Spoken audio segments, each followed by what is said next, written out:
அஸ்ஸலாமு அலைக்கும் வரஹ்மத்துல்லாஹி வபரகாத்துஹு. இன்னல் ஹம்தலில்லாஹ் நஹ்மதுஹு வ நஸ்தஈனுஹு வ நஸ்தக்ஃபிருஹு வ நஊது பில்லாஹி மின் ஷுரூரி அன்ஃபுஸினா வ மின் ஸய்யாத்தி அஅமாலினா. மை யஹ்திஹில்லாஹு ஃபலா முதில்ல லஹு வ மை யுضللஹு ஃபலா ஹாதிய லஹு. واشهد ان لا اله الا الله واشهد ان محمدا عبده ورسوله اما بعد فقد قال الله تعالى في القرآن العظيم والفرقان المجيد فاعوذ بالله من الشيطان الرجيم يا ايها الذين امنوا اتقوا الله حق تقاته ولا تموتن الا وانتم مسلمون. கண்ணியத்திற்கும் பெருமதிப்பிற்கும் உரிய எல்லாம் வல்ல அல்லாஹுவின் நல்லடியார்களே, அல்லாஹுடைய பேரருளால் வாரந்தோறும் சனிக்கிழமை மக்ரிப் தொழுகையை தொடர்ந்து நடைபெற்று வரக்கூடிய குர்ஆனில் இருந்து கேள்வி பதில் நிகழ்ச்சியில் இந்த வாரம் சூரா அல் அஅராஃப் என்ற 7வது அத்தியாயத்தின் 20வது வசனம் முதல் 50வது வசனம் வரை உள்ள வசனங்களுக்கான விளக்கங்களையும் அது குறித்த தகவல்களையும் நாம் அறிந்து கொள்ள இருக்கிறோம். நாம் முன்பே நினைவுபடுத்தியதுதான், இந்த அத்தியாயம் வரலாற்றில் பல தகவல்களை நமக்கு நினைவுபடுத்துவதோடு முஸ்லிம் மக்களுக்கான ஏராளமான அறிவுரைகள் உள்ளடங்கிய ஒரு அத்தியாயமாக சூரா அல் அஅராஃப் என்பது இருக்கிறது. ஒவ்வொரு வசனமுமே மிக அதிகமாகவும் ஆழமாகவும் விளக்கம் தர வேண்டிய அடிப்படையில் பல்வேறு தகவல்களை, அறிவு களஞ்சியத்தை அல்லாஹ் உள்ளே பொதிந்துதான் இந்த வசனங்களை அமைத்திருக்கிறான் என்பதை உங்களுக்கு முதலில் நினைவுபடுத்தியவனாக நாம நம்முடைய கேள்விகளுக்கு நாம் செல்வோம். ஆரம்பமாக ஆண்கள் பகுதியிலிருந்து, இவர்களை ஏமாற்றியதை போன்று உங்களை ஏமாற்றி விட வேண்டாம் அப்படின்னு அல்லாஹ் ஒரு சாராரை சொல்லி நமக்கு ஒரு எச்சரிக்கை தருகிறான். யாரை ஏமாற்றியதை போன்று யார் ஏமாற்றியது?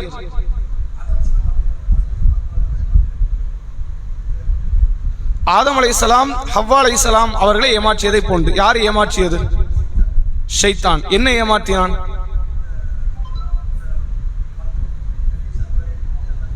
சரி சரி சரி சரி சரியான பதில்.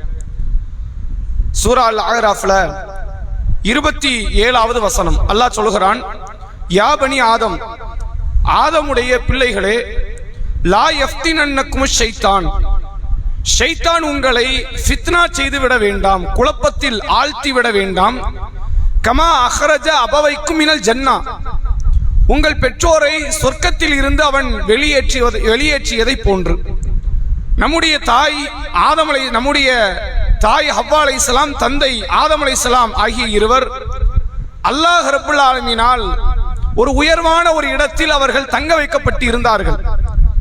அவர்கள் அங்கு வாழ்வதற்கான வசதி வாய்ப்பை அல்லாஹ் ஏற்படுத்தி தந்த போதும் அவர்கள் அந்த இடத்தை விட்டு வெளியேறுவதற்கான காரணம் ஷைத்தான் ஒரு சூழ்ச்சியை செய்தான். அவன் எப்படி உங்கள் தாய் தந்தை விஷயத்தில் சூழ்ச்சியில ஈடுபட்டானோ, லா யஃப்தினன்னக்கும் ஷைத்தான், ஷைத்தான் உங்களையும் அப்படி குழப்பி விட வேண்டாம் அப்படின்னு அல்லாஹ் சொல்றான். என்ன சூழ்ச்சி செய்து வெளியே அனுப்பினான்? யன்ஸிஉ அன்ஹுமா லிபாஸஹுமா லியுரியஹுமா சவ்ஆத்திஹிமா, அந்த இருவரினுடைய ஆடைகளை அவன் கலற்றினான்.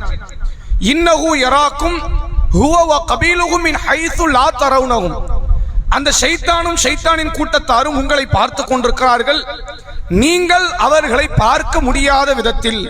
அல்லாஹ் அடுத்து பேசுகிறான், இன்னா ஜஅல்னா ஷயாத்தீன அவுலியா லில்லதீன லா யுமினூன், யார் நம்பிக்கை கொள்ளாமல் இருக்கிறார்களோ அவர்களுக்கு ஷைத்தானை நாம் உற்ற தோழர்களாக ஆக்கி விடுகிறோம் அப்படின்னு குர்ஆன் பேசுது.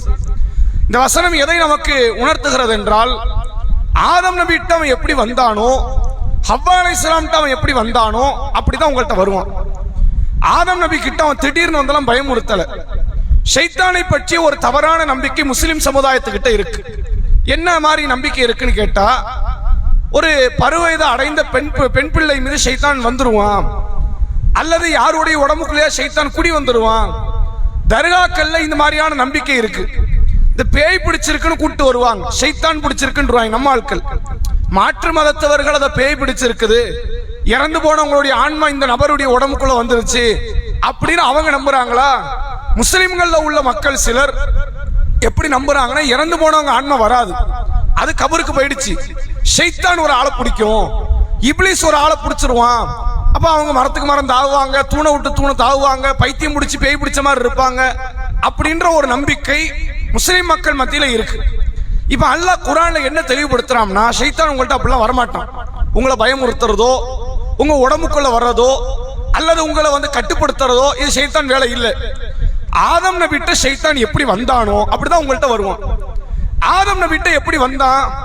அல்லாஹ் ரப்புல் ஆலமீன் ஆதம் அலைஹிஸ்ஸலாம் அவர்களை சொர்க்கத்தில் அனுப்பும் போது, வலா தக்ரபா ஹாதிஹி ஷஜரா, இந்த மரத்தை நீங்க நெருங்காதீங்க, ஃபதகுனா மினல் லாலிமீன், நீங்கள் அநியாயக்காரர்களாக மாறி விடுவீர்கள் அப்படின்னு அல்லாஹ் கட்டளை இடுறான். இந்த கட்டளையை தடுப்பதற்கு ஷைத்தான் வரான். அப்ப ஷைத்தான் நோக்கம் என்னவா இருக்கும்? அல்லாஹ் எதை செய்ய சொல்றானோ செய்யாதன்னு சொல்றதுக்கு அவன் வருவான். அல்லாஹ் எதை செய்ய வேண்டான்னு சொல்றானோ அதை செய்யன்னு சொல்றதுக்கு அவன் வருவான். இதை மட்டும்தான் இப்லீஸால் ஷைத்தானால் செய்ய முடியும். வேற என்ன பண்ண முடியாது. திடீர்னு பயமுறுத்த முடியாது. வீட்டுல கதவு தாழ்பால் இருக்குன்னா திறந்து வைக்க முடியாது. சுவிட்ச் ஆஃப் ஆயிருக்குன்னா அதை ஆன் பண்ணி வைக்க முடியாது. திடீர்னு ஜன்னல்லாம் போட்டு தட்ட முடியாது. இப்படி எல்லாம் வந்துச்சு ஷைத்தான் தான் பண்ணா. ஷைத்தான் இந்த வேலையெல்லாம் பண்ண மாட்டான். ஆதம் அல்லாஹ் தெள்ள தெளிவா பேசுறான். ஆதம் நபிட்ட ஷைத்தான் என்ன செஞ்சானோ அதைத்தான் உங்கள்கிட்ட செய்வான், உங்க பிள்ளைங்கள்ட்ட செய்வான், மனித குலத்துல செய்வான், கியாமத்து நாள் வரைக்கும் தான் செய்வான். சரி, எப்படி ஆதம் நபியை அவன் ஏமாத்துனா? அந்த மரத்துக்கு ஏதாவது தனி ஆற்றல் இருக்குதா? போய் சொன்னான். குர்ஆன் சொல்லுகிறது, வகாசமஹுமா இன்னிலக்குமா லமின நாசிஹீன், அல்லாஹ் மீது சத்தியமிட்டு சொல்லுகிறேன், நான் உங்களுக்கு நலம் நாடுகிறேன். உங்களை ஏமாத்துவான ஆதமே, நீங்க எவ்வளவு நல்ல மனுஷன், எவ்வளவு பெரிய புத்திசாலி நீங்க, அப்ப உங்களை ஏமாத்தி எனக்கு ஏதாவது லாபம் இருக்குதா? அந்த மரத்தை அல்லாஹ் தடுத்தான். அந்த மரத்தினுடைய உண்மையான தன்மை என்ன தெரியுமா? அந்த மரத்தை நீங்கள் நெருங்கினால், அதை சாப்பிட்டால், அல்லாஹ் தடுத்த அந்த காரியத்தை செஞ்சா நீங்க வானவராக மாறிவிடுவீர்கள். என்னதான் வானவர் உங்க காலில் விழுந்தாலும், உங்களுக்கு சுஜூது செஞ்சாலும் வானவருடைய தரஜா உங்களுக்கு கிடைக்காது. அதனால அந்த மரத்தை நெருங்குங்க, அல்லாஹ் உங்களை வானவராக்கிடுவான். நீங்க இதே பூமியில் நிரந்தரமா இருப்பீங்க. இப்பதான் அல்லாஹ் உங்களை உட்கார வச்சிருக்கிறான். நிரந்தரம்னு சொன்னானா அதமே நீங்க வெளியே வரவே வேண்டாம், எப்போதுமே இங்க இருங்கன்னு சொன்னானா சொல்லல. நாளைக்கே உங்களை எங்கனாலும் கூட்டு போலாம். கூட்டு போக கூடாதுன்னு நீங்க நினைச்சீங்கன்னா அந்த மரத்தை சாப்பிட்டுருங்க. அல்லாஹ் என்ன பண்ணுவான்? என்னப்பா இந்த மரத்தை சாப்பிட்டுட்டிய, நீ மரத்தை சாப்பிட்டவன எங்க கூட்டு போக முடியாத அப்படின்னு உங்களை அப்படி விட்டுருவான், உங்களை வானவராகவே ஆக்கிடுவான். அப்ப இதெல்லாம் நடக்கணும்னு நீங்க நினைச்சா நீங்க அதெல்லாம் காதுல வாங்காதீங்க. அல்லாஹ் சொன்ன வார்த்தை என்ன செய்ய வேண்டாம், காதுல வாங்கிக் கொள்ள வேண்டாம். நீங்கள் மரத்தை நெருங்குங்கள், அதை சாப்பிடுங்கள் என்று ஆதம் அலைஹிஸ்ஸலாமுக்கும் அவருடைய மனைவி நம்முடைய தாயாரான ஹவ்வா அலைஹிஸ்ஸலாமுக்கும் ஷைத்தான் ஏமாற்றினான் என்று குர்ஆன் சொல்லுது. அப்ப ஷைத்தான் என்ன செய்ய மாட்டான்? ஒரு ஆளை அடிக்கிறதோ, ஒரு ஆளை துன்புறுத்துறதோ, அவனுடைய உடம்புக்குள்ள பூர்றதோ, அல்லது வீட்டுக்குள்ள ஏதாவது ஒரு பேய் இருக்கிற மாதிரி சிந்தனை உருவாக்குறதோ, இதையெல்லாம் ஷைத்தான் பண்ண மாட்டான். அவன் ஏமாத்துவான். நீங்க தொழுகைக்கு புறப்படுறீங்களா, தொழுது என்னத்தை கண்ட, வியாபாரத்தை பாருன்னு ஒரு சிந்தனை உருவாக்குவான். அல்லாஹ் நமக்கு என்னெல்லாம் நல்லதை ஏவுகிறானோ அதையெல்லாம் செய்யாதன்னு தடுப்பான். நீங்க விபச்சாரம் பண்ண மாட்டேன்னு இருப்பீங்க, விபச்சாரம் ஊர் உலகத்துல எவன் செய்யல. நீங்க மது அருந்தாம இருப்பீங்க, எவன் குடிக்காம இருக்கிறான் ஊர்ல, நீயும் குடி. உனக்கு எவ்வளவு மனக்கவலை இருக்குது, எவ்வளவு கஷ்டம் இருக்குது, உடல் வலி இருக்குது, சாராயம் குடிச்ச உடம்பு வலி வராது தெரியுமா? அப்படி எல்லாம் உங்களுடைய உள்ளத்துல இவன் என்ன செய்வான்? இது மாதிரியான தீய எண்ணங்களை போட்டு அல்லாஹ் தடுத்ததை செய்ய வைக்க முற்படுவான். அல்லாஹ் செய்ய வேண்டும் என்று சொன்னதை தடுப்பதற்கு முற்படுவான். இதை மட்டும்தான் இப்லீஸால் செய்ய முடியும், ஷைத்தானால் செய்ய முடியும், வேற எதையுமே செய்ய முடியாது. இதை தாண்டி குர்ஆன்ல இன்னொரு ஆதாரத்தில் அல்லாஹ் சொல்றான், மறுமை நாள்ல நரகவாசிகள் எல்லாரும் நரகத்துக்கு போயாச்சு. ஒவ்வொரு நரகவாசி இன்னொரு நரகவாசி காரணம் காட்டுவான். உதாரணத்திற்கு இப்ப பிள்ளைகள்லாம் நரகம் போயிட்டாங்கன்னு வைங்க, இணை வைப்புல ஈடுபட்ட நபர்கள் நரகம் போயிட்டு அவங்க தாய் தந்தை காட்டுவாங்க, என் தகப்பனார் தாயார் தான் காரணம். அந்த தகப்பனார் தாயார் யார காரணம் காட்டுவாங்க? என் தகப்பனார் தாயார் காரணம் காட்டுவாங்க. ஒருத்தனை பிடிச்சு கடைசியில் யார்ட்ட போய் நிற்கும்? இப்லீஸ்ட போய் நிற்கும். இப்ப ஒத்த நரகவாசி நாளை மறுமை நாள்ல நரகத்துக்குள்ள இப்லீஸை சந்திப்பாங்களாம். ஓம் பேச்ச கேட்டு நாங்க அல்லாஹ்வை மறுத்தோம், அல்லாஹ்க்கு இணை வைத்தோம், முகமது நபி ஏத்துக்கல, நபிமார்களை ஏத்துக்கல, வேதத்தை ஏத்துக்கல, எல்லா அட்டூழியத்தையும் செஞ்சோம், நரகம் வந்துட்டோமே, எங்களை நீ காப்பாற்ற மாட்டியா அப்படின்னு இப்லீஸ்ட போய் மொத்த நரகவாசி கேட்பாங்க. ஃபிரௌன் உட்பட, அபூஜகல் உட்பட, அபூ லஹப் உட்பட எல்லா காஃபிர்கள், எல்லா முனாஃபிக்கீன்கள், எல்லா முஷ்ரிக்கீன்கள், எல்லா பாவிகளும் போய் நின்னு கேட்பாங்க. அப்ப இப்லீஸ் என்ன சொல்லுவா அப்படின்னு கேட்டா, நான் உங்களுக்கு ஏவினேன், அவ்வளவுதான் செஞ்சேன், இதை செய்யாத, தொழுவாத, நோன்பு வைக்காத, நல்லது பண்ணாத நான் உன்கிட்ட சொன்னேன், உன் கையை பிடிச்சி இழுத்தனா, அல்லது விபச்சாரம் பண்ணு, மது அருந்து, வட்டி வாங்கு, திருடுன்னு நான் உனக்கு ஏவினேன். நான் உன் கையை பிடிச்சி இழுக்கலையே, சொன்னதனால நான் குற்றவாளினா செஞ்சதனால நீ குற்றவாளி தான், உன்னை நான் வலுக்கட்டாயப்படுத்தலையே. உனக்கு நான் எப்படி ஏவினேனோ நரக சொர்க்கம் இருக்கிறானே அவனுக்கு நான் ஏவத்தான் செஞ்சேன். அவன் கரெக்டா கடைபிடிச்சானா இல்லையா? என் பேச்ச அவன் கண்டுக்கிட்டானா? என்ன உதறி தள்ளிட்டு அவன் கரெக்டா அமல் செஞ்சானா இல்லையா? உனக்கு எங்கடா போச்சு புத்தி? நான் உங்களுக்கு ஏவத்தான் செய்தேனே தவிர நீ கடைபிடிச்சதுக்கு நான் காரணம் கிடையாது என்று மறுமை நாள்ல இப்லீஸ் இவ்வாறு பேசுவான் என்று குர்ஆன் சொல்லுது. அப்ப இப்லீஸால என்ன பண்ண முடியாது? இப்லீஸாலும் சரி, எந்த ஷைத்தானாலும் சரி, மனதில் ஒரு குழப்பத்தை ஏற்படுத்த முடியும், நன்மையை தடுக்க முடியும், தீமையின் பால் அழைத்து செல்ல முடியுமே தவிர அவன் நம்மளை பைத்தியமாலாம் ஆக்க முடியாது. ஏதோ பைத்தியம் ஆயிட்டாலே ஷைத்தானால் பைத்தியம்ன்ற மாதிரி சிந்தனை வருது. அப்படியெல்லாம் குர்ஆன் அதை சொல்லல. ஷைத்தானால் இந்த உடல் ரீதியான, சட ரீதியான எந்த ஒரு பாதிப்பை தர முடியாது. ஷைத்தான் என்ன பண்ண முடியாது? கையை உடைக்க முடியாது, காலை உடைக்க முடியாது, இது மாதிரியான பாதிப்பை தர முடியாது. அவன் நமக்கு ஈமானிய உணர்வை விட்டு தூரப்படுத்துவான். இப்லீஸினுடைய உணர்வை நோக்கி நம்மளை அழைச்சிட்டு போவான், நம்மளை கெட்டவங்களா ஆக்குவான், நல்லவர்களாக நம்மை ஆக விட மாட்டான். இதுதான் இப்லீஸால் செய்ய முடியும் என்பதை குர்ஆன் திட்டவட்டமா சொல்லுது. சலஃப் அறிஞர்களோ அல்லது முஸ்லிம்கள்ல ஒரு சில குறிப்பிட்ட ஆலிம் பெருமக்களோ இப்லீஸால், ஷைத்தானால் நாம பாதிப்பு ஆளாக்கப்படுவோம் அப்படின்ற ஒரு நம்பிக்கை இருக்கு. கெட்ட ஜின்கள் உண்டு, அது மனுஷன் என்னன்னாலும் செய்யும். சில பேர்லாம் சொல்லுவாங்க ஜின்கள் மனிதர்களோட உடல் உறவு கொள்ளும் என்றெல்லாம் பேசி, அதெல்லாம் ஒரு அறிவுக்கு பொருத்தமில்லாத கருத்து. குர்ஆன் சொல்லாத, ஹதீஸ் சொல்லாத கருத்துக்களை எல்லாம் கொண்டு வந்து திணிக்கிற ஒரு நிகழ்வு. அல்லாஹ் தெளிவாக சொல்லுகிறான், ஆதம் நபிட்ட இப்லீஸ் வந்த மாதிரி தான் உங்கள்கிட்ட வருவான், வேற எந்த ரூபத்திலும் வரமாட்டான்.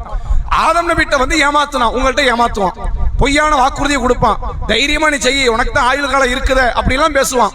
நீ பாவத்தில் ஈடுபடுவ, மௌத்தா போயிருவ, அல்லாட்ட குற்றவாளியா வந்து நிப்ப.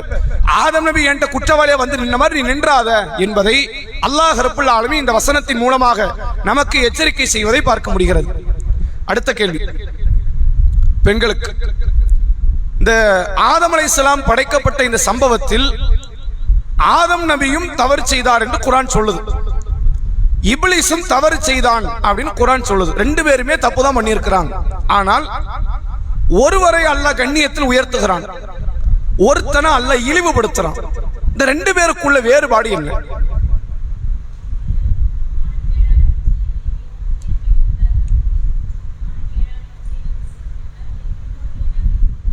இல்ல இல்ல, நான் அந்த இது கேட்கல, உங்களுக்கு நல்லா புரிஞ்சுக்கங்க. இப்லீஸ், நான் ஒரு நிமிஷம் கேள்வி நான் மறுபடியும் கேட்டுக்கிறேன். இப்லீஸ் ஆதமுக்கு சஜிதா செய்ய மாட்டேன்னா அது ஒரு பாவம். ஆதம் நபி மரத்தை நெருங்க கூடாதுன்னு சொன்னதுக்கு அப்புறம் நெருங்கினாங்க, அதுவும் ஒரு பாவம். ரெண்டு பேருமே பாவம் பண்ணி இருக்கிறாங்க. ஆனா ஆதம் நபியை அல்லாஹ் கண்ணியவான் என்று குர்ஆன்ல பறைசாற்றுகிறான். இப்லீஸ் அல்லாஹ் கேவலப்படுத்துறான், கண்ணிய குறைவில் ஆளாக்குறான். என்ன காரணம்? ரெண்டு பேருக்குள்ள வேறுபாடு என்ன?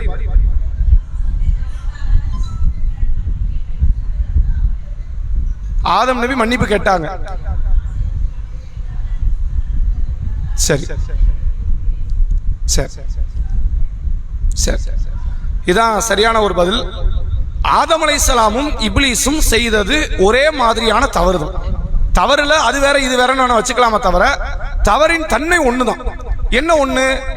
இப்லீஸுக்கு அல்லாஹ் என்ன கட்டளை இடுகிறான்? உஸ்ஜுது லி ஆதம், ஆதமுக்கு சஜிதா செய். நான் செய்ய மாட்டேன்ட்டான். செய்யின்னு சொன்ன காரியத்தை செய்யாமல் இருந்து விட்டான், அவன் பாவி ஆயிட்டான். ஆதம் நபிக்கு அல்லாஹ் என்ன கட்டளை இட்டான்? இதை செய்யாதேங்கிறான். வலா தக்ரபா ஹாதிஹி ஷஜரா, இந்த மரத்தை நெருங்காத அப்படிங்கிறான். அவங்க நெருங்கிட்டாங்க. ரெண்டு பேருமே பண்ணது தப்பு தான். செய்யின்னு சொன்ன இடத்துல இப்லீஸ் செய்ய மாட்டேன்னு நின்னுட்டான், செய்யாதேன்னு சொன்ன இடத்துல ஆதம் நபி அந்த தப்பை செஞ்சுட்டு வந்துட்டாங்க. ரெண்டு பேருமே செய்தது பாவம் தான். ரெண்டு பேருமே அல்லாஹ்வின் பார்வையில் குற்றவாளிகள் தான், ஏற்றத்தாழ்வே கிடையாது. எதை ஒன்றை செய்ய சொல்லி அதை மறுத்தாலும் அது குற்றவாளி தான். எதை ஒன்றை தடுத்து அந்த காரியத்தில் ஈடுபட்டாலும் அது குற்றவாளி தான். ஆனா ஏன் ஆதம் நபியினுடைய கண்ணியம் உயர்ந்தது என்று கேட்டால், அவங்க தான் செய்ததை தவறுன்னு முதல்ல உணர்ந்தார்கள். உணர்ந்ததோடு அல்லாஹ்ட்ட மன்றாடினார்கள், யா அல்லாஹ் என்ன நீ மன்னிச்சிரு, நீ மன்னிக்கலைன்னா நாங்கள் குற்றவாளியாக மாறிவிடுவோம், பெரிய அநியாயக்காரங்கள் ஆயிடுவோம் அப்படின்றத உணர்ந்து அல்லாஹ்ட்ட மன்னிப்பு தேடினார்கள். குர்ஆன் சொல்லுகிறது, ரப்பனா லலம்னா அன்ஃபுஸனா வ இல்லம் தக்ஃபிர் லனா வ தர்ஹம்னா லனகுனன்ன மினல் காசிரீன். எங்கள் இறைவா, எங்களுக்கு நாங்களே அநீதி இழைத்து விட்டோம், நீ எங்களை மன்னிக்காவிட்டால், நீ எங்களுக்கு அருள் புரியாவிட்டால் நாங்கள் நஷ்டவாளியாகி விடுவோம். தப்புதான் யா அல்லாஹ், நான் அதை போய் என்ன நியாயம் கற்பிக்க, நீ நெருங்காத, நான் நெருங்கிட்டேன், பெரிய தப்பு பண்ணிட்டேன், நீ மன்னிச்சிரு, நீ மன்னிக்கலன்னா நாங்க எவ்வளவு பெரிய நஷ்டவாளி ஆகும் தெரியுமா அப்படின்னு ஆதம் அலைஹிஸ்ஸலாம் தான் செய்த குற்றத்தை உணர்கிறார்கள். அதுக்கு வருத்தம் தெரிவிக்கிறாங்க, அல்லாஹ்ட்ட மன்றாடுறாங்க. இப்ப அல்லாஹ் என்ன பண்ணிட்டான், தப்புதான், நீங்க மன்னிப்பு தேடிட்டீங்க, திருந்திட்டீங்க, உங்க கண்ணியம் உயர்ந்து விட்டது. இப்லீஸ் அது மாதிரி தப்புதான் பண்ணியிருக்கிறான். என்ன செஞ்சிருக்கான், யா அல்லாஹ் தெரியாம பண்ணிட்டேன், ஏதோ ஒரு புத்தி மட்டும் பண்ணிட்டேன், நீ என்ன மன்னிச்சிருன்னா இறைவன் கண்டிப்பாக மன்னிக்க கூடியவன். இப்லீஸுக்குன்னா தனி பார்வையெல்லாம் கிடையாது, அவனுக்கு ஓர வஞ்சனை செய்யல. அல்லாஹ் இப்லீஸையும் கேட்கிறான், மாமனா அக்கா அல்லாஹ் தஸ்ஜுத இது அமர்த்துக், உனக்கு நான் கட்டளையிட்டேன், என் கட்டளையை மறுப்பதற்கு உன்னை எது தடுத்தது அப்படின்னு கேட்கும்போது அவன் நியாயம் கற்பிக்கிறான், அன கைரும் மின்ஹு, நான் சிறந்தவன், ஹலக்தனி மின் நார், என்ன நீ நெருப்புல படைச்ச, ஒ ஹலக்தஹு மின் தீன், அவரை நீ களிமண்ல படைத்தாய் என்று தன்னை பெருமிதத்தோடு பேசி செஞ்சது தப்பு இல்லைங்கிறோம். அதுக்கு அதான் அர்த்தம். அல்லாஹ் சொல்றான், இப்ப நான் உனக்கு காலில் விழ சொன்னேன், சுஜூது செய்ய சொன்னேன், நீ என்னப்பா செய்யாம இருக்கிற, தப்புதான் யா அல்லாஹ் அப்படி சொல்லணும்ல, என்ன தப்பு இருக்குதுல அப்படின்னு அவன் கேட்கிறான். இந்த வார்த்தையை அவன் சொல்லல, அதுக்கு அதான் அர்த்தம். நான் சிறந்தவன் அப்படின்னா நான் ஏன் உழணும், நீ சொன்ன விழுந்தரணுமா அப்படின்ற வார்த்தையை அவன் செய்த தப்ப அவன் உணரவே இல்லை. அது தப்புனே அவனுக்கு தெரியல, நான் கரெக்டா தான் செய்யறேன் அப்படின்னு நினைத்ததுனால தான் அல்லாஹ் சொல்றான், உஹ்ருஜ் மின்ஹா, இங்க இருந்து வெளியே போயிரு, அதாவது நீ இங்க பெருமை அடிப்பது உனக்கு தகாது என்று சொல்லி அவனை கேவலப்படுத்தியவனாக அல்லாஹ் அந்த சபையை விட்டு தூரப்படுத்துகிறான் என்பதை பார்க்க முடிகிறது. எனவே மனிதர்களாக இருந்தாலும் சரி, இப்லீஸ் ஜின்களாக இருந்தாலும் சரி தவறு செய்வார்கள். தவறு செய்தவர்கள் எல்லோரும் அல்லாஹ்வின் பார்வையில் குற்றவாளிகள், பாவிகள் அல்ல. குர்ஆன்ல ஒரு ஆயத்தில் அல்லாஹ் சொல்கிறான், ஒரு உயிர் தவறு செய்த உடனே அல்லாஹ் பிடிக்கிறான் வைங்க, பூமியில ஒரு உயிர் எஞ்சாதுங்கிறான்.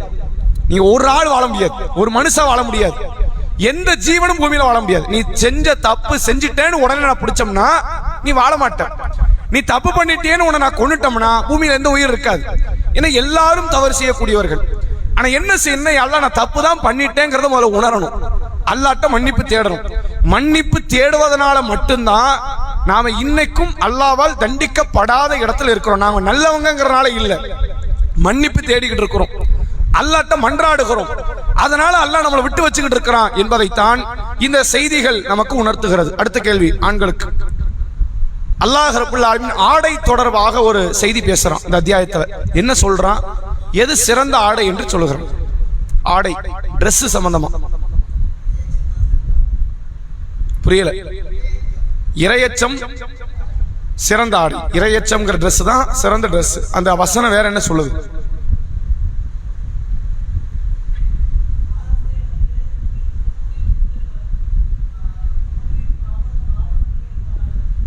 சரி,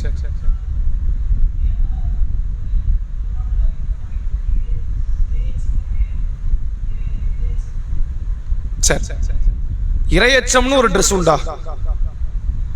இரையச்சம் என்னும் ஆடை தான் சிறந்தது அப்படின்னு அல்லாஹ் அந்த வசனத்துல பேசுறான். இரையச்சம்னு ஒரு Dress உண்டா? சரி, அந்த வசனத்தை பார்ப்போம். 7வது அத்தியாயம் 26வது வசனம். அல்லாஹ் அந்த வசனத்தை ஆரம்பிக்கும் போதே ஒரு அழகான வார்த்தையை சொல்லி ஆரம்பிக்கிறான். யா பனி ஆதம் அப்படிங்கிறான். ஆதமுடைய மக்களே, கது அன்சல்னா அலைக்கும் லிபாஸ், உங்களுக்கு நாம் Dress-ஐ கொடுத்திருக்கிறோம். லிபாஸ்னா அரபுல ஆடைகள், ஜவுளி, Dress-ஐ கொடுத்திருக்கிறோம்.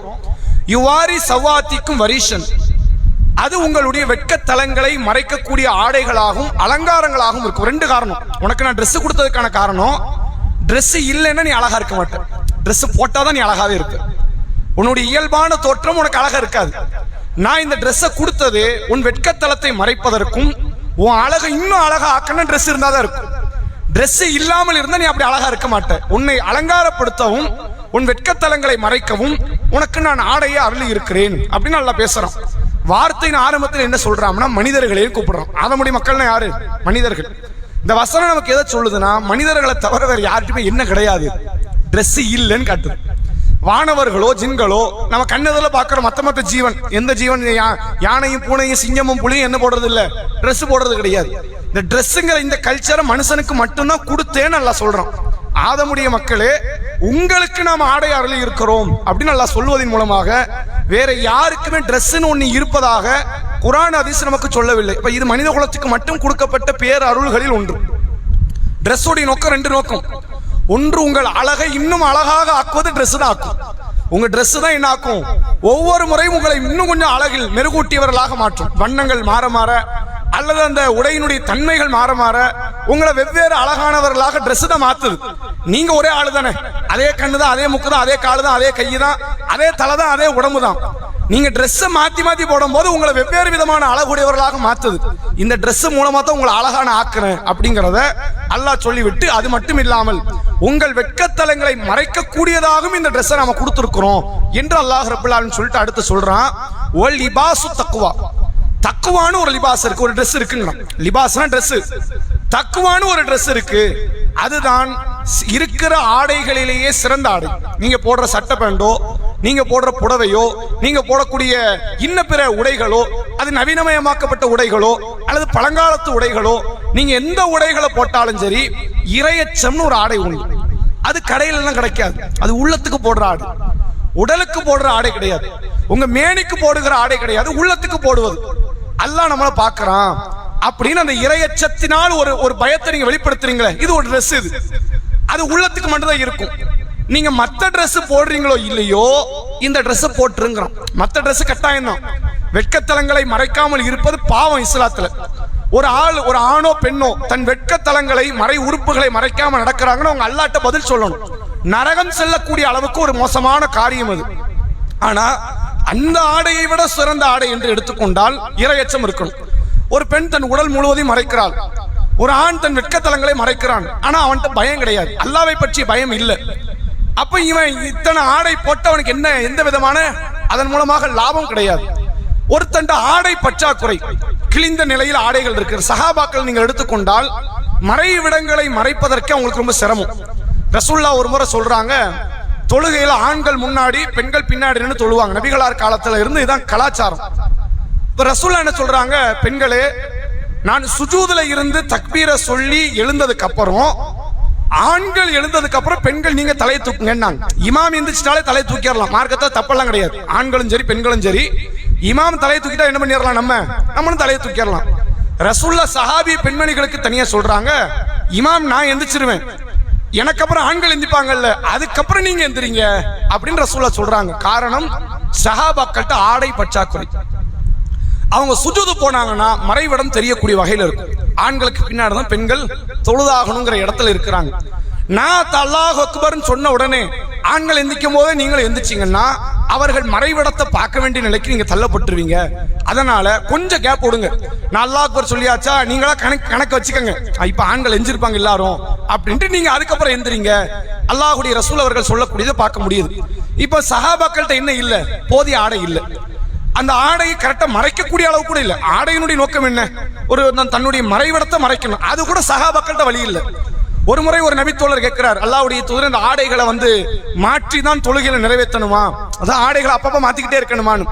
அப்ப ரசூலுல்லாஹ் கேட்கறாங்க திருப்பி, உங்கள்ட்ட யார்ட்டையாவது 2 ட்ரெஸ் இருக்குதான்னு கேட்கறாங்க. உங்கள்ட்ட யார்ட்டையாவது 2 ட்ரெஸ் யாருக்கிட்டயுமே கிடையாது, ரொம்ப ரொம்ப அரிதானது. ஒருத்தர் 2-3 ட்ரெஸ் இருந்துச்சு நீங்க, அதெல்லாம் பெரிய பொக்கிஷம். அப்படித்தான் அன்றைய காலத்துல பார்க்கப்பட்டது. அப்ப உண்மையில் தங்கள் வெட்கத்தலங்களை மறைக்கிற ஆடை அவர்கள்ட்ட இல்ல. ஆனா எந்த ஆடை அவங்கள்ட்ட இருந்துச்சு, தக்குவா இருந்துச்சு. சஹாபாக்கள்கிட்ட அந்த ஆடையில ஒரு நாளும் பற்றாக்குறை வந்ததே கிடையாது. அது அவங்கள்ட்ட நிறைய இருந்துச்சு. நிஜமா சடரீதியா போடுகிற ஆடையில தான் பிரச்சனை. இன்னைக்கு நமக்கு சடரீதியா போடுற ஆடை நிறைய இருக்கு. 50 ட்ரெஸ் போடலாம். ஒரு நாள் போட்ட ட்ரெஸ் மறுநாள் வராம ஒரு மாசம் முழுக்க சுத்திரலாம். அப்படி ஆடைகளை வைத்திருந்தாலும் இரையச்சம் என்கிற ஆடை தான் நம்மிடத்தில் பற்றாக்குறை ஏற்படக்கூடிய ஒரு நிகழ்வு இருக்கு. அப்ப அல்லாஹ் சொல்றான், தக்குவாவை இரையச்சம் என்பது அது ஒரு ஆடை. இந்த ஆடை இழந்துடாதீங்க. இது மானம் போற மாதிரி. ட்ரெஸ் இல்லைன்னா எப்படி மானம் போகுதோ, இந்த ஆடை இல்லைன்னா உங்களுடைய ஈமான் போகக்கூடியதை போன்று என்பதை அல்லாஹ் இந்த வசனத்தின் வாயிலாக நமக்கு எடுத்துரைக்கிறான். அடுத்த கேள்வி, பெண்களுக்கு வெட்கக்கேடான காரியங்களில் ஈடுபட்ட மக்கா காஃபிர்கள் முன்வைத்த வாதம் என்ன?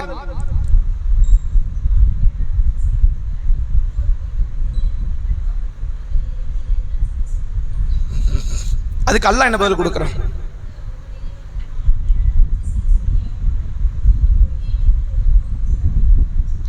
அப்படி மக்கா காஃபிர் செய்த வெக்கங்கெட்ட காரியம் என்ன?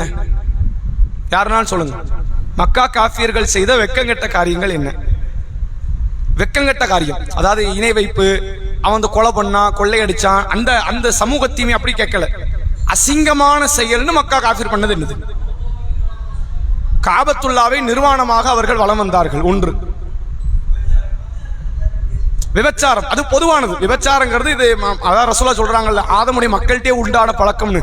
அவன் பார்க்கிற கெட்ட பார்வை ஒரு விபச்சாரம் தான், கேட்கிற கெட்ட தகவல்கள் விபச்சாரம் தான். மனுஷனாலே இந்த பண்பு வந்துருங்கிறது தனி. இதை தாண்டி மக்கா காஃபிர்ட்ட மட்டும் இருந்த பழக்கம் என்ன? விபச்சாரம் தொடர்பா, வெக்கம் கெட்ட காரியம் தொடர்பா.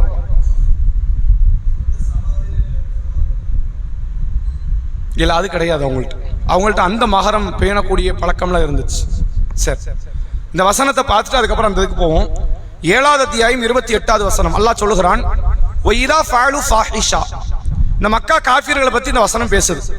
அவர்கள் ஏதேனும் வெக்கக்கேடான காரியத்தில் ஈடுபட்டால், காலு வஜதுனா அலைஹா ஆபானா, என்னப்பா எங்களை பார்த்து திட்டிக்கிட்டு இருக்கிறீங்க, எங்க முன்னோர்கள் இப்படி செஞ்சாங்க, நாங்க செய்யறோம். அவன் யாரு மேல பழி போடுறான்னா, தாய் தந்தை, அவங்க தாய் தந்தை, பாட்டனார் அப்படின்னு அவங்க மேல பழி போட்டுறான். நாங்களா உண்டாக்குனது, நாங்க உண்டாக்கணும்னா எங்களை திட்டுங்க, எங்க முன்னோர்கள் உண்டாக்குனது இல்ல அப்படின்னு சொல்லிட்டு இப்ப முன்னோர்களை திட்ட வேண்டி வருமே. இப்ப அடுத்தவன் எப்படி மாத்துறான்னு பாருங்க. வல்லாஹு அமரனா பிஹா, அந்த முன்னோர்கள் கூட அவங்களா செய்யல, அல்லாஹ் கட்டளை இட்டான். அப்ப சொன்னது முதல்ல யார் சொன்னது? இந்த வெக்கங்கெட்ட காரியத்தை செய்ய சொல்லி முதல்ல அல்லாஹ் சொல்றான். எங்க முன்னோர்கள் அதை கடைபிடிக்கிறாங்க, நாங்க அதை பின்பற்றி வந்துகிட்டு இருக்கிறோம் இப்படின்னு ஒரு பதில கொடுக்கறாங்க. இப்ப அல்லாஹ் அதுக்கு என்ன பதில் கொடுக்கறான் பாருங்க. குல் நபியே நீங்கள் சொல்லுங்கள், இன்னல்லாஹ லா யாமுரு பில் ஃபஹ்ஷா, உன் முன்னோர் செஞ்சான்னு சொன்னீங்க, அது கரெக்ட். நான் கட்டளையிட்டேன்னு சொல்றீங்க, அது எப்படி சரியாகும்? அல்லாஹ் ஒருபோதும் வெக்கங்கெட்ட காரியத்தை ஏவ மாட்டான். தக்கூலுன அலல்லாஹி மாலா தாலமுன், நீங்கள் அறியாததை அல்லாஹ் மீது இட்டுக்கட்டி பேசுகிறீர்களா அப்படின்னு அல்லாஹ் பேசுறான். முன்னோர் அவன் பழிச்ச போது அல்லாஹ் கேட்கல, அவன் உன் முன்னோர்கிட்ட இருந்தா கத்துக்கிட்ட, நீ என்னென்ன அசிங்கமான செயலை செய்து கொண்டிருக்கிறாயோ உன் முன்னோர்கள்ட்ட இருந்தா கத்துக்கிட்ட, அது உண்மை. ஆனா அல்லாஹ் சொன்னா நீ எப்படி சொல்லலாம்? அல்லாஹ் சொல்லுவானா? அப்படி அசிங்கமான செயலை அல்லாஹ் பேசுவானா? இது அல்லாஹ் மீது நீங்கள் இட்டு கட்டுகிறீர்கள் என்று அல்லாஹ் ரப்புல் ஆலமீன் இந்த வசனத்தில் பதிலளிக்கிறான். இந்த வசனம் நமக்கு பெரிய பாடத்தை கற்றுத்தது. முதல் விஷயம் நீங்க பாருங்க, இஸ்லாத்துல எது கிடையாது? ஆபாசத்துக்கு இடம் கிடையாது. அதைத்தான் அல்லாஹ் சொல்றான். அல்லாஹ் ஒருபோதும் எதை ஏவ மாட்டான்? வெக்கக்கேடான காரியத்தை ஏவ மாட்டான். அப்ப அல்லாஹ் ஏவக்கூடிய அத்தனையுமே நன்னறி மிக்க தகவல்களா இருக்கும். அதுல வெட்க உணர்வு கூடுமே தவிர அது குறையாது. உங்கள் மானத்தை வானத்தோடு ரோஷத்தோடு வாழ வைக்குமே தவிர ஒரு நாளும் மானத்தை இழக்க வைக்காது. அல்லாஹ்வின் மார்க்கம், அவனுடைய சட்டத்திட்டங்கள் மானத்தை இழக்க வைக்காது, ரோஷத்தை இழக்க வைக்காது. மானத்தோட உங்களை வாழ வைக்கும், ரோஷத்தோட உங்களை வாழ வைக்கும். இதுக்கு மாற்றமான ஒரு கருத்து ஒருவேளை வருதுன்னு வைங்க, கண்டிப்பா யார் சொல்லி இருக்க மாட்டார்? அல்லாஹ் சொல்லி இருக்க மாட்டான். இப்ப மக்கா காஃபிர் செஞ்ச பாவத்தை பாருங்க. அவன்கிட்ட கொலை, கொள்ளை, வட்டி, மது இப்படி நிறைய காரியம் இருந்தாலும் சில அசிங்கமான செயல்ல அவங்க ஈடுபட்டாங்க. குறிப்பா சொல்ல ஒரு 3 காரியம். முதல் காரியம், அவர்கள் காபத்துல்லாவை தவாப் செய்யும் போது நிர்வாணமாக தவாப் செய்வார்கள். ஆண்களும் சரி பெண்களும் சரி, எல்லார்ட்டும் இல்ல, சில பேர் அதை செய்வாங்க, மற்றவங்க அதை கண்டுக்க மாட்டாங்க. டிரெஸ் முழுக்க கழட்டி போட்டுருவாங்க. அவர்கள் பருவத்தை அடைந்தவர்களாக இருப்பார்கள். ஒரு 5 வயசு பையனோ 5 வயசு பொம்பளை பிள்ளைய அதை செய்யறது இல்லை. 30 வயசு ஆள் செஞ்சா, 40, 50 வயது ஆள் செஞ்சா, அவங்க ஆணும் சரி பெண்ணும் சரி ஆடைகளை கலற்றி வலம் வருவாங்க. எல்லாரும் செய்யல, ஆனால் ஒரு கணிசமான கூட்டம் அதை செய்து கொண்டிருந்தார்கள். இப்ப இதை அல்லாஹ் கண்டிக்கிறான், ரசூலுல்லாஹ் இதை கண்டிக்கிறாங்க, இந்த காரியத்தை தடுத்துட்டாங்க. இனிமே நிர்வாணம் என்ன செய்யக்கூடாது? நிர்வாணம் வெளியே வரக்கூடாது, தவாஃப் என்ன வெளியவே வரக்கூடாதுங்கிற அளவிற்கு மார்க்கம் பிறகு அதுல ஒரு கண்ட்ரோலா அந்த காரியத்தை சொல்லி தந்ததை பார்க்க முடியுது. அடுத்து என்ன இவர்கள்ட்ட வெக்கக்கேடான காரியம்னா, இவர்கள் விபச்சாரத்துக்கு வேற வேற பேரிட்டு அழைத்து அந்த காரியத்தை செஞ்சாங்க. எப்படி செய்வாங்கன்னு கேளுங்க. ரசூலுல்லாஹ்வுடைய காலம், நபி அவர்கள் வரதுக்கு முன்னாடி காஃபியர்கள்ட்ட 4 வகை கல்யாணம் இருந்துச்சு. கல்யாணமே 4 வகையில இருக்கும். ஒரு வகை கல்யாணம் இன்னைக்கு முஸ்லிம்கிட்ட இருக்கிற பழக்கம். இது ஆயிஷா நாயகி இந்த செய்தி அறிவிக்கிறாங்க. என்ன பழக்கம்? ஒரு தகப்பனார்ட்ட போய் ஒரு மாப்பிள்ளை, உங்களுடைய பொண்ணு எனக்கு கட்டித்தாங்க, இந்தாங்க மகரு, தங்க கொடுக்குறேன், பணத்தை கொடுக்குறேன் அப்படின்னு மகரை கொடுத்து பேசி குடும்பத்தை எல்லாம் வச்சு அந்த பொண்ணை கல்யாணம் முடிச்சு ஒரு மாப்பிள்ளை கூட்டு போயிருவார். இது ஒரு கல்யாணம். 4 வகை கல்யாணத்தை இது ஒரு கல்யாணம். இது இன்னைக்கு முஸ்லிம்கள்ட்ட இருக்கு, இது மட்டும்தான் இருக்கு. மற்ற 3 வகை கல்யாணத்தை ரசூலுல்லாஹ் வந்தோன்னு தடுத்துட்டாங்க. மற்ற 3 எப்படி இருக்குன்னு கேட்டா, 2ஆம் வகை திருமணம். ஒரு கீழ் ஜாதி, இஸ்லாத்துல கீழ் ஜாதிலாம் கிடையாது, அவங்க நம்பிக்கை மக்கா காஃபிர் நம்பிக்கை. அந்த கீழ் ஜாதிலாம் உண்டு இல்ல, இந்த கருப்பர்கள், வேற்றுமொழிக்காரர்கள், கீழ் ஜாதிகள். இந்த கீழ் ஜாதியா இருக்கிற தம்பதியர்களா இருக்கிறவங்க என்ன செய்வாங்கன்னா, தான் வாரிசு மேல் ஜாதியா வரணும்ல, அதற்காக தான் மனைவி மாதவிலக்குல இருந்து தூய்மை ஆன உடனே ஒரு மேல் ஜாதிக்காரரோட அனுப்பி வச்சிருவார். நீ அவரோட போய் படுக்கையை பகிர்ந்து அவர் மூலமாக ஒரு கருவை ஈன்று எடுத்துட்டு வான்னு கூப்பிடுவார். இந்த அம்மாவும் போவாங்க, அந்த உயர்ந்த ஜாதிக்காரரோட தங்குவாங்க. போயிட்டு கரு உண்டாயிடுச்சுன்னு தான் வருவாங்க. கருவை பெத்து எடுத்தோன்னு இது யாரு பிள்ளை, நான் இப்படி உயர் ஜாதிக்காரன் பிள்ளை, ஆனா தாம் பிள்ளைன்னு பேசுவாங்க. ஏன்னா பிள்ளையினுடைய ஜாதி வளரணுங்கிறதுக்காக வேண்டி இப்படி ஒரு கலாச்சாரம் இருந்துச்சு. ரசூலுல்லாஹ் வந்தாலும் இந்த கல்யாணத்தை நிறுத்திட்டாங்க. மூணாவது வகை கல்யாணம் என்னன்னு கேட்டா, ஒரு பெண்ணு கிட்ட 10க்கு குறைவான ஆண்கள் போவாங்க. 2 பேர் போவாங்க, 5 பேர் போவாங்க, 7 பேர் போவாங்க, 10 பேர் வரைக்கும் போவாங்க. அதுக்கு மேல போக மாட்டாங்க. அந்த பெண்ணும், அதாவது இதெல்லாம் விபச்சாரம். விபச்சாரத்துக்கு அவன் பேர் வச்சு அவன் எப்படி வச்சிருக்காம இருக்கு, 10 பேர், அதுக்கு மேல வரக்கூடாது. லிமிட் எவ்வளவு? 10 பேர். 10 பேரோடு அந்த பெண் என்ன செய்யலாம், அதாவது இது பெண்ணுக்கு 10 கணவர்னு வச்சுக்க, எத்தனை புருஷன்?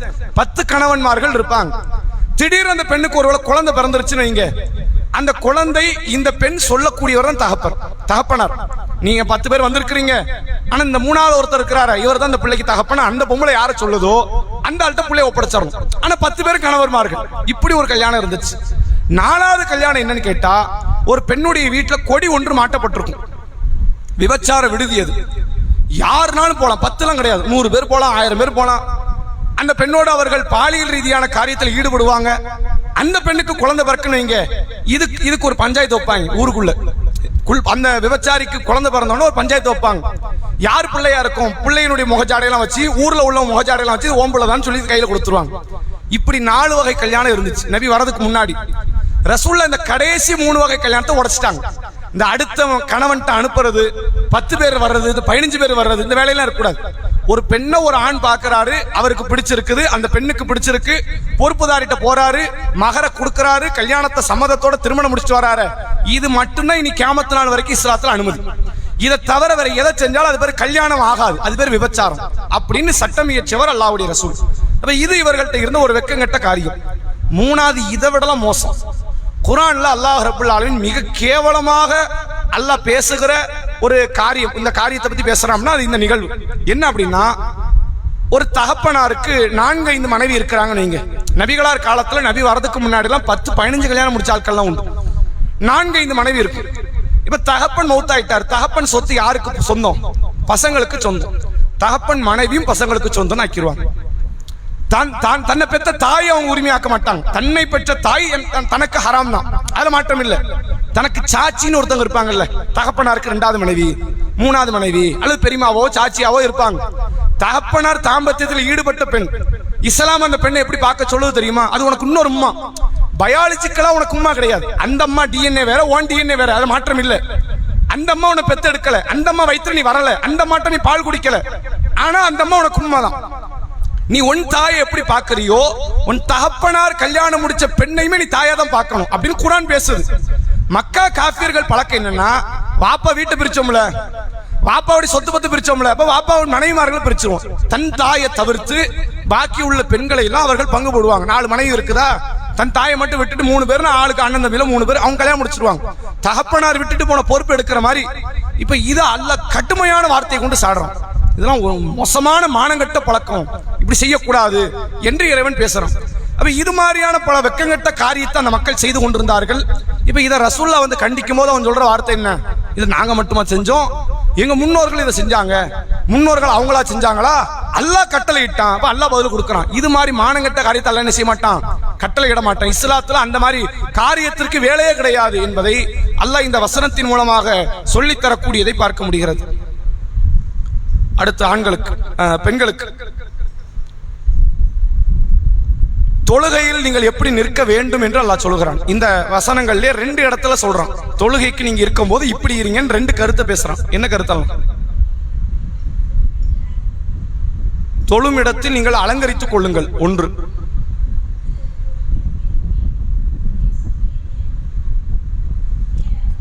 நேராக ஆக்குங்கன்னா கிப்லா முன்னோக்கம்னு அர்த்தமா?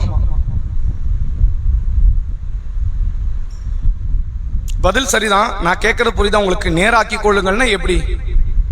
எல்லாருமே கிப்லா முன்னோக்கி தான் நிக்கிறாங்க ஆண்கள்ல.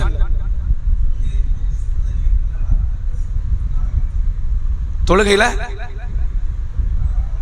உங்களை அலங்காரப்படுத்திக்கங்க, நல்ல டிப்டாப்பா வந்து தொழுகைக்கு வாங்க அப்படின்னு நல்லா சொல்றோம். ஒண்ணு. ரெண்டாவது என்னது?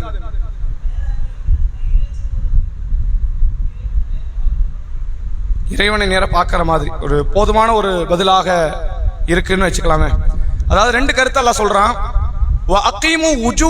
இந்த குள்ளி மஸ்ஜித், ஒவ்வொரு தொழுமிடத்திலும் உங்கள் கவனத்தை ஓர்முகப்படுத்திக் கொள்ளுங்கள், கவனமா தொழுங்க.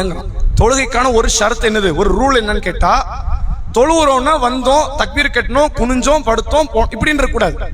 செயல் இங்க வேலை கிடையாது, நீங்க ஓதுவது இங்க வேலை கிடையாது. அதுக்கெல்லாம் முன்னாடி ஒரு ஃபர்ல் என்னன்னு கேட்டா, தொழுவுறோங்கிற சிந்தனை இருக்கணும்.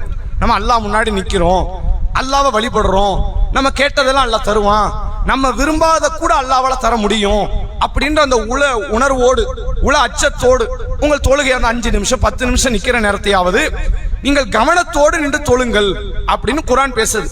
இதே வசனத்தை அல்ல வேற வேற இடத்துல வேற வேற விதமா பேசலாம். ஃபவைலுல் முஸல்லீன், தொழக்கூடியவனுக்கு கேடுதான். அல்லதீனஹும் அன் ஸலாத்திஹிம் சாஹூன், அவன் தொழும்போது தொழுகையில சோம்பலாக நிக்கிறான், மற்றவனுக்கு காட்ட நிக்கிறான். அப்ப இவனுக்கு தொழுறோங்கிற சிந்தனை இல்லை, அடுத்தவனுக்கு காட்டணும் நிக்கிறான், அவ்வளவுதான். இது தொழுகை இல்லைன்னு அல்லாஹ் ஒரு இடத்துல விமர்சனம் செய்யறான். இன்னொரு இடத்துல தொழுகை பத்தி பேசும்போது நயவஞ்சகர்கள் தொழுகை இருக்குத, அவர்கள் சோம்பலாகத்தான் நிற்கிறார்கள், அல்லாஹ்வை அவர்கள் நினைப்பதில்லைங்கிறான். அப்ப உள்ளத்துல தொழுகை இருக்கணும். நம்மகிட்ட செயல்ல தொழுகை இருக்கு, நாக்குல தொழுகை இருக்கு. நீங்க தக்பீர் கட்டினதுல இருந்து நாம சலாம் கொடுக்கிற வரைக்கும் நாக்கு ஓடிக்கிட்டே இருக்கும். அல்லாஹும் பாயித் பண்ணி அல்ஹம்து சூரா, துணை சூரா, சுப்ஹான ரப்பில் அலீம், சுப்ஹான ரப்பில் ஆலா, அத்தஹியாத் எல்லாம் கடகடன்னு ஓடிக்கிட்டே இருக்கும். செயலும் கரெக்டா போகும். இப்படி கையை தூக்கணும், இப்படி முட்டை பிடிக்கணும், இப்படி சுஜூது பண்ணணும், அதெல்லாம் கரெக்டா இருக்கும். அப்ப செயலில் தொழுகை இருக்கு, நாக்குல தொழுகை இருக்கு, உள்ளத்துல தொழுகை இல்லைங்கிறான். நீ உள்ளத்துல தொழுகை இல்லைன்னா தொழுகையே கிடையாது. செயல் எந்த அளவிற்கு முக்கியமோ அது போன்று உள்ளத்திலும் தொழுகை முக்கியம் என்பதை இந்த வசனம் பேசுது. அப்ப தொழுகைக்கு முதல் ஃபர்ல் என்னது? உளமாற நிக்கணும். இந்த முகத்தை ஓர்முகப்படுத்திக் கொள்ளுங்கள்னு என்ன அர்த்தம்னா, கவனத்தோட நீங்க தொழுங்கிறான். அடுத்த அல்லாஹ் அதே போன்று அடுத்த 2 வசனம் கழிச்சு சொல்றேன். யாபனி ஆதம் ஹுது ஸீனத்தக்கும் இந்த குள்ளி மஸ்ஜித், தொழும் போது உங்களை அலங்கரித்துக் கொள்ளுங்கள். தொழுகைக்கு நீங்க வரீங்கன்னு நீங்க கொஞ்சம் அலங்காரத்தோடு வாங்க. ஏனென்றால் நீங்கள் யாரை சந்திக்க இருக்கிறீங்கன்னா அல்லாஹ்வை. உலகத்துல மதிப்பு மிக்க நபர்களை சந்திக்க போகும்போது நீங்க மதிப்பு மிக்கவங்களா மாற நினைப்பீங்க. ஒரு முக்கியமான ஒரு தலைவரையோ ஒரு அதிகாரியையோ அல்லது ஒரு ஆட்சியாளரையோ சந்திக்க போறோம்னா நாம நைட்டு தூங்க போது போடுற ட்ரெஸ் மாதிரி போட்டுட்டு போக மாட்டோம். அதற்கென்று ஒரு அலங்காரம் இருக்கும். அதே போன்று ஒரு கல்லூரிக்கு படிக்க போறோம், அப்ப அதுக்கு ஏற்ற ஒரு அலங்காரம் இருக்கும். வேலைக்கு போறோம், அதற்கு ஏற்ற ஒரு அலங்காரம் இருக்கும். ஒரு ஃபங்க்ஷனுக்கு போறோம், கல்யாண வீடு, அதற்கு ஏற்ற ஒரு அலங்காரம் இருக்கும். அப்ப தொழுகைக்கு வரும்போது மட்டும் ஏன் நீங்க அலங்காரம் செய்யறது இல்ல? அதைத்தான் அல்லாஹ் சொல்றான், ஹுது ஸீனத்தக்கும் இந்த குள்ளி மஸ்ஜித், தொழும் இடத்தில் உங்களை நீங்கள் அலங்கரித்துக் கொள்ளுங்கள், அழகான முறையில் நீங்க தொழுகைக்கு வாங்க அப்படின்னு அல்லாஹ் சொல்றான். இன்னும் சொல்ல போன ரசூலுல்லாஹ் இன்னொரு இடத்துல சொல்றாங்க, அதாவது இன்னஹு யுனாஜி ரப்பஹும், நீங்கள் உங்கள் இறைவனோடு ரகசியமாக பேசிக்கொண்டு இருப்பதுதான் தொழுகை. தொழுகைங்கிறது அல்லாஹ்ட்ட நம்ம பேசிக்கிட்டு இருக்கிறோமா, அல்லாஹ் எனக்கு அதைத்தான் பேசுறோமே, இது அல்லாஹ்வோடு நீங்கள் உரையாடுவது என்று ரசூலுல்லாஹ் சொன்னாங்க. எனவே தொழுகையில் நம்மை அலங்கரித்துக் கொள்ள வேண்டும் என்பதை குர்ஆன் ஹதீஸ் நமக்கு சொல்கிறது.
நிகழ்ச்சியை நம்ம இதோட நிறைவு செய்வோம். இன்ஷா அல்லாஹ் நாளைய தினம் மக்ரிப் தொழுகைக்கு பிறகு நேரடி கேள்வி நிகழ்ச்சி. நாளை காலை சரியாக ஒரு 9:30 மணி அளவில் நம்முடைய பள்ளிவாசலில் நாம் இப்போது எடுத்திருக்கிற அண்ணல் நபியே அழகிய முன் மாதிரி என்ற தலைப்பினுடைய செயல் வீரர்கள் வீராங்கனை கூட்டம், அதாவது அடுத்த தாவா காலங்களை எப்படி அமைத்துக் கொள்ள வேண்டும் என்பதற்கான செயல் திட்டத்தை பற்றி பேசுவதற்கான ஒரு அமர்வு நடைபெற இருக்கிறது. அதனால அதுல கண்டிப்பாக சகோதர சகோதரிகள் நீங்கள் தவறாமல் கலந்து கொள்ளுங்கள் அப்படிங்கிறத நம்ம நினைவுபடுத்திக்கிறோம். துல் காதா மாதத்திற்கான பிறை இன்று தேடப்பட வேண்டிய நாள், சந்தேகத்திற்குரிய நாள். இன்று கீழக்கரை பகுதியில் பிறை தென்பட்டது. அதனால துல் காதா மாதம், புனித மாதம் ஆரம்பமாகுது. அடுத்த 3 மாதம் துல் காதா, துல் ஹஜ், முஹர்ரம் ஆகிய 3 மாதங்கள் புனித மாதம். இது ஒரு தகவலுக்கும் உங்களுக்கு நினைவுபடுத்திக்கிறோம். வாஹிர் தஅவானா அல்ஹம்துலில்லாஹி ரப்பில் ஆலமீன். அஸ்ஸலாமு அலைக்கும் வரஹ்மத்துல்லாஹி வபரகாத்துஹு.